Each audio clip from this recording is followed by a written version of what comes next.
ഏകദേശം 300-ന് മുകളിൽ പോലീസ് ഉദ്യോഗസ്ഥരെ ഇവിടെ തന്നെ പോസ്റ്റ് ചെയ്തിട്ടുണ്ട്. We would like to request all present here on the beach to follow the guidelines and instructions. സഞ്ചാരികളുടെ പറുദീസയായ കോവളത്ത് ഇന്നലെ പുതുവർഷം ആഘോഷിക്കാനെത്തിയത് ആയിരക്കണക്കിന് ആളുകളാണ്. പുതുവർഷ ആഘോഷങ്ങൾ പോലീസിന് എല്ലാ കൊല്ലവും തലവേദനയുമാണ്.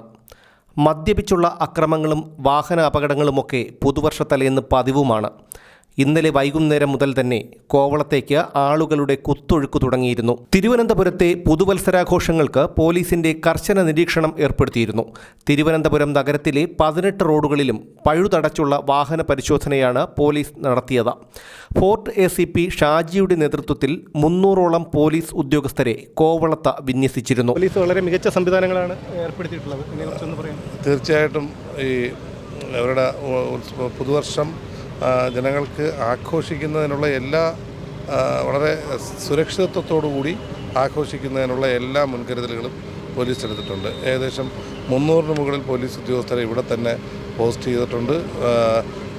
മറ്റ് കുറ്റകൃത്യങ്ങളൊന്നും നടക്കാതിരിക്കുന്നതിലേക്കുള്ള എല്ലാ തരത്തിലുള്ള ചെക്കിങ്ങും നടക്കുന്നുണ്ട്. എന്നാൽ ആ ചെക്കിങ്ങൊന്നും തന്നെ ജനങ്ങൾക്ക് ബുദ്ധിമുട്ടുണ്ടാകാത്ത രീതിയിൽ നടത്തുന്നതിനും ശ്രമിക്കുന്നുണ്ട്.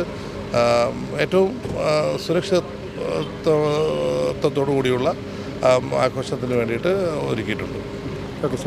താൽക്കാലിക കൺട്രോൾ റൂമിൽ CCTV ദൃശ്യങ്ങൾ നിരീക്ഷിക്കുന്നതിനോടൊപ്പം ഇംഗ്ലീഷിലും മലയാളത്തിലും സഞ്ചാരികൾക്ക് നിശ്ചിത ഇടവേളകളിൽ അറിയിപ്പുകൾ നൽകാനും പോലീസ് സംവിധാനം ഏർപ്പെടുത്തിയിരുന്നു.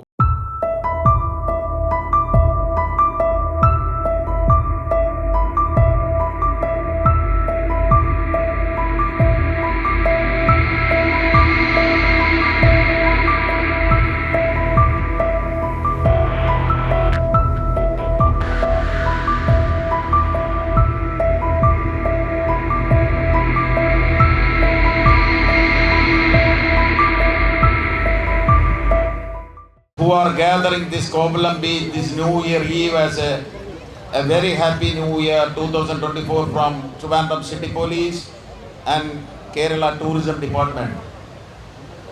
We would like to request all present here on the beach to follow the guidelines and the instructions given by the City Police and the lifeguard deputed on the beach. പുതുവത്സര ആഘോഷങ്ങളുടെ ഭാഗമായി കോവളം ബീച്ചിൽ എത്തിച്ചേർന്നിട്ടുള്ള നിങ്ങൾക്ക് ഏവർക്കും Thiruvananthapuram city പോലീസിന്റെയും tourism ഡിപ്പാർട്ട്മെന്റിന്റെയും ഹാർദവമായ പുതുവത്സര ആശംസകൾ. സഞ്ചാരികൾക്ക് സുരക്ഷയൊരുക്കാനായി ഫയർഫോഴ്സും ലൈഫ് ഗാർഡുകളും ജാഗരൂകരായി രംഗത്തുണ്ടായിരുന്നു.